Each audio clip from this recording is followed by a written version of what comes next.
जैसे जेल के अंदर जेलर गेला बिगाड़ने में कोई लाभ नहीं होता, वो बेचारे उसके नौकर हैं सरकार के, और वो उनका क्या दोष है, हम अपने करे हुए कर्म में यहाँ फंसे बैठे।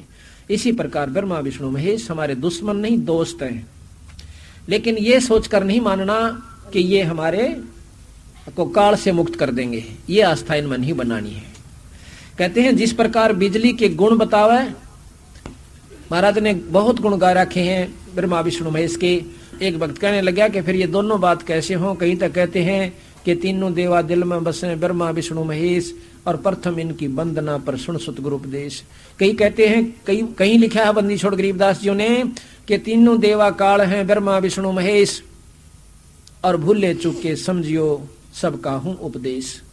कहते हैं ये दोनों बात के ऊपर बने, तो इस प्रकार बनेगी कि जिस प्रकार बिजली के गुण बताए कि बिजली ये काम कर सकती है, पर बिजली से लाड नहीं करना, इनसे प्रेम नहीं करना। इसी प्रकार जब तक हम इस मृत मंडल में रहेंगे, जन्म मरण के चक्कर में हम रहेंगे, जब तक पूरी भक्ति सतलोक की भी नहीं बनती है, तो हम सतलोक में नहीं जा सकते। तो इतना आते रहेंगे जाते रहेंगे, तो इनकी भी हमने लाभ लेना है, लेकिन इन लाड नहीं करना। इनको परमात्मा यानी अपना असली तत्व नहीं समझना, इनको बिजली से लाभ ले लेना है, लेकिन उसे लाड नहीं करना, उसे प्रेम नहीं करना। कहीं नंगे तार का हाथ ला दे और मारे जाओ। दूसरा उदाहरण दिया है कि जिस प्रकार पति भर्ता अपने परिवार में रहती है, देवर जेठ जेठानी देवरानी सबका उचित आदर करती, सास ससुर का रिश्तेदारों का, लेकिन जो असली लगाव उसका अपने पति में हो सा उनके प्रति नहीं हो सकता। इस प्रकार हमने ये हमारा परिवार है ब्रह्मा विष्णु महेश सावित्री लक्ष्मी पार्वती, ये यहाँ जो इन्होंने हमें पैदा किया, मन शरीर दिया, तो ये हमें प्रथम पूजनीय है। जैसे माता पिता भी हुआ करें, पर गुरु के बराबर नहीं हो सकते। इसी प्रकार पूर्ण ब्रह्म परमात्मा को मद्देनजर रखते हुए हमने हर एक जीव की, हर इस इंसान की एक आदर करना है और उसके प्रति पूरी आस्था रखनी है, द्वेष भाव नहीं होना चाहिए, ये नियम होता है।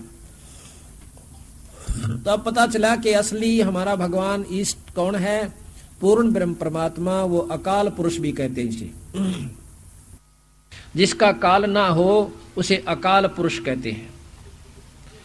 जैसे आपने सुना था कि सब पर तेरी साहेबी तुझ पर साहेब ना, बंदी छोड़ अविनाशी परमात्मा है, ये अकाल पुरुष हैं, इनकी मौत नहीं होती, ये पूर्ण ब्रह्म परमात्मा सतपुरुष पूर्ण कबीर साहब हैं। जब तब तीरथ थोथरे जाकी के आशा, और भाई कोट यज्ञ पुण्य दान से जम कटे नहीं फांसा। कितना दान कर लीजिए आप, आपकी जन्म मरण नहीं कट सकता, दान का फल मिल जाएगा, स्वर्ग चले जाओगे, वहां कर्म भोग के वापस आ जाओगे, पुण्य कर्म भोग के फिर लक 84 में चले जाओगे। तो सतगुरु महाराज कहते हैं कि यहां देन वहां लेन है, यो मिटे नहीं झगड़ा। कहते यहां देन, यहां तो दान कर दिया और स्वर्ग में इसको खा लिया। यहां देन वहां लेन है, ये मिटे नहीं झगड़ा, और बिना पंथ का बाट है को पावे दगड़ा। पावे को दगड़ा, दगड़ा कहे रास्ता, वो ऊपर जाने का, सतलोक जाने का बिना पंथ का रास है, बिना रास्ते का की बाट से वो एक नाम और शब्द की साथ उस जीव को बंदी छोड़ अपने विमान में बैठा कर ले जाते हैं। सतगुर अरस विमान देव है, सतगुर जो है आकाश में जान वाला एक विमान देगा उस हंस को जिसके पास सार नाम व शब्द होगा। बिन इच्छा जो देत है सो दान कहावे, बिना इच्छा के जो दान करते हैं, दान करके भी कोई नो कह दे है ना, मन इतना करे, मन तो इतना तो दिया था पहले, मैंने बहुत दान कर दिया, तो वो खत्म हो जाता है। दूसरा ये है कि इच्छा रूपी कि मेरा यूं काम हो जावा, मैं इतना काम दान कर दूं, ठीक है ना, तो भी चोखा वो काम हो जाएगा, लेकिन आप मुक्ति के अधिकारी नहीं हो सकते। और जो दान करे लेकिन न्यो सोच कर करे कि मेरा मनुष्य जन्म का फर्ज है कि मैंने कुछ पुण्य करना चाहिए और गुरु के प्रति अपनी आस्था रखनी चाहिए, तो तब उसको वो पूरा लाभ भी देगा, आपके काम भी सर जाएंगे, और सतलोक में जान का भजन के अंदर वो आपके सहयोग हो जाएगा, वो भजन में गिनती हो जाएगी। सकल दीप नौखंड के अक्षत्री जिन जीते, सो तो पद में नाम मिले विद्या गुण चीते। जिस प्रकार पर परशुराम जी ने सारी पृथ्वी के अक्षत्रियों को फरसे से उड़ा दिया, क्योंकि वो भी पूर्ण ब्रह्म के प्राप्ति नहीं कर पाए, न्यू चक्कर काटते रहेंगे। कंचन मेर सुमेर रे आए सब माही, कामदेन कल वृक्ष रे सो दान कराही, और सुर नर मुनिजन से वही सनकादिक ध्यावे, से मुख रटत है जाका पार नहीं पावे। उस पूर्ण ब्रह्म परमात्मा का ब्रह्मा विष्णु महेश रे देवा दरबारी, और शंख कल्प हो गए युग हो गए जाकी खुली ना तारी। परलय शंख असंख रे पलमा ही बियानी, परलय शंख असंख बंदी छोड़ के हमारे एक पलक में असंख्यों परलय हो जाती है। इतनी लंबी उम्र सतगुरु महाराज की है कि हमारी असंख्यों इनकी परलय हो जा से, असंख्यों ब्रह्मा विष्णु महेश मरने से, और जब हमारी एक पल भी नहीं खत्म होती।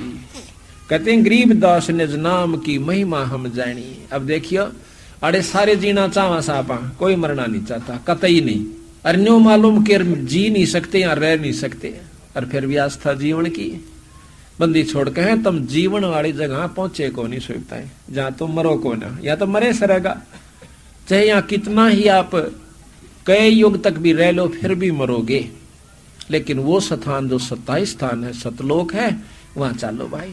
अभी तक आपा ने ज्ञान जो हमारे शास्त्रों से शास्त्र के जानने वालों ने दिया वो तो ब्रह्म ऐसे स्वर्ग ताई का दे रखा से, तो हमारी स्वर्ग में इतनी आरूढ़ आस्था हो रही सर, कोई जा नहीं लिया, वहां कितने दिन रह आए, फिर क्यों आए अगर उस स्वर्ग में इतना सुख था, तो सुख तो है स्वर्ग में, यहां से चोखा से। जिस प्रकार एक गांव तो शहर चोखा, और शहर से चंडीगढ़ कितना सुंदर स्थान से, लेकिन इसी प्रकार यहां के सारी पृथ्वी के राजा से भी 100,000 गुना सुख इंद्र को है, स्वर्ग का राजा है।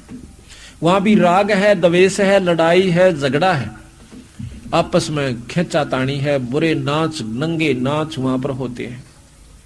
तो महाराज कहते हैं कि ये तो भाई ऐसा समझ लो जैसे बड़ा होटल, यहाँ के छोटे होटल, अपनी कमाई को ले गए वहां पर नाच गाने देख कर स्वर्ग के अंदर 1000 2000 100 वर्ष 50 वर्ष बैठ के आ गए, जिसका जितनी कमाई गोज में थी वहां खा करके वापस आ गए।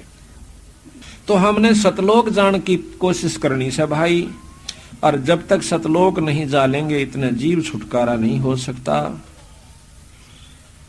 अब आपने सुना कि गरीबदास निज नाम की महिमा हम जानी, कि ई पता चला कि वो सार नाम, वो सत नाम क्या चीज है, वो सार शब्द क्या चीज है, वो क्या हमें उससे उपलब्धि होगी। तो इस प्रकार बंदी छोड़ने बीच बीच में ये बड़ी महिमा गाई है ब्रह्मा विष्णु महेश आदि संतों परमात्माओं की। तो कहते हैं ये इतना सुख देते हैं जैसे द्रौपदी का चीर नहीं उतरन दिया, उसने दान कर रखा था, सच्ची आस्था भगवान विष्णु में थी, इतना लाभ ये अवश्य देंगे। तो यूं तो इन तलेणापन जिस प्रकार उसने दान किया था एक अंधे महात्मा को, तो वो दान भी अपन करना, ताकि वो लाभ तल्या जो यहाँ कष्ट आओगे उनको तो इन्हीं से दोबारा हमने हटाना है, और ऊपर जान की कमाई और कराएंगे नारी। तो हमने दोनों काम करने हैं, ये भी करने हैं जो कि 3 लोग के भगवान करते हैं। यहाँ का उत्तम नाम ओम से हमने यू भी जाप करना से, इसके जाप से हमने वो सुख प्राप्ति होगी, वो सुविधा होगी। जिस प्रकार राजा से मेल हो जावे और हम कहीं घूमे फिर हमारे साथ पूरी व्यवस्था होगी, कोई दिक्कत नहीं आने देंगे। नो पता लग गया कि राजा का, यहाँ के राजा का खास व्यक्ति है, तो सब कुछ उसके अनुकूल हो जाएगा, प्रतिकूल नहीं रहेगा। इसी प्रकार हमने यहाँ का राजा निरंजन है, इसका उत्तम नाम ओम है, ओम का जाप भी हमने करना पड़ेगा। इसके पार जान का एक और नाम से ओ भी जपना होगा, जो कि उससे आगे ले जाएगा। उसके बाद फिर हमारा एक सार नाम से जो कि सतपुरुष में ले जाएगा, मिलावेगा और सतपुरुष के पास पहुंचाएगा। उसके बाद एक शब्द है, उस शब्द के मिलने पाछे फिर यो जीव बहोर नहीं आवक। तो उस पूर्ण ब्रह्म परमात्मा के पास, उस भगवान के पास जाने का कौन सा तरीका है, ये कबीर साहब ने बता दिया हमारे को कि भी एक पूरे गुरु से नाम लीजिए, और नाम लेकर के आपकी पूरी आस्था उसके अंदर बनी रहनी चाहिए, जब जाकर आपका छुटकारा होगा। जो नहीं कि नाम आपने ले लिया और अपनी मर्जी करो, अपनी मर्जी की नहीं फिर तो